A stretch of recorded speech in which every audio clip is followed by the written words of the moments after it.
সার্ভারের ত্রুটি এবং দুর্বলতার সুযোগ কাজে লাগিয়ে তথ্য জালিয়াতির মাধ্যমে সরকারি চাকরি গ্রহণ করার চাঞ্চল্যকর খবর বেরিয়ে এসেছে মোহাম্মদ নুরুদ্দিন ভূঁইয়া বাদল ওরফে মোহাম্মদ বাদল মিয়া নামের এক ব্যক্তির বিরুদ্ধে।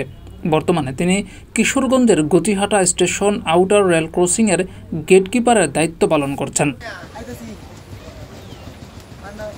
সংশ্লিষ্ট সূত্রে জানা যায়, ৩ বছর অস্থায়ীভাবে চাকরি করার পর শূন্য পদে আবেদনের ভিত্তিতে চাকরি স্থায়ীকরণ করা হয়। কিন্তু বাদল ৩ বছর পূর্ণ না করেই আবেদন করেন এবং চাকরি স্থায়ীকরণ করার জন্য আরেকটি জাতীয় পরিচয়পত্র বানিয়ে রেল দপ্তরে জমা দেন।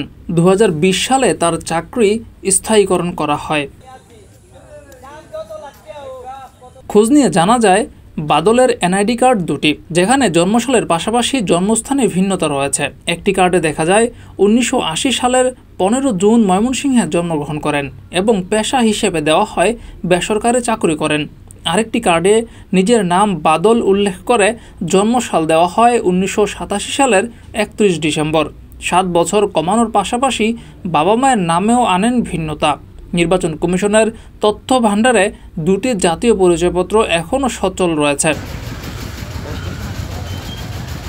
জাতীয় পরিচয়পত্র জালিয়াতির বিষয়ে বাদলের সঙ্গে যোগাযোগ করা হলে তিনি কোনো কথা বলতে রাজি হননি। তবে এই বিষয়ে চট্টগ্রাম রেলওয়ে প্রধান সংস্থাপন কর্মকর্তা জুবেদ আক্তার বলেছেন, বিষয়টি সম্পর্কে আমি অবগত নই। এসব বিষয় দেখার দায়িত্বে থাকা রেলওয়ে ঢাকা বিভাগীয় পরিবহন কর্মকর্তা ফুয়াদ হাসান আনন্দ জানিয়েছেন, এ বিষয়ে প্রয়োজনীয় আইনানুগ ব্যবস্থা নেওয়া হবে।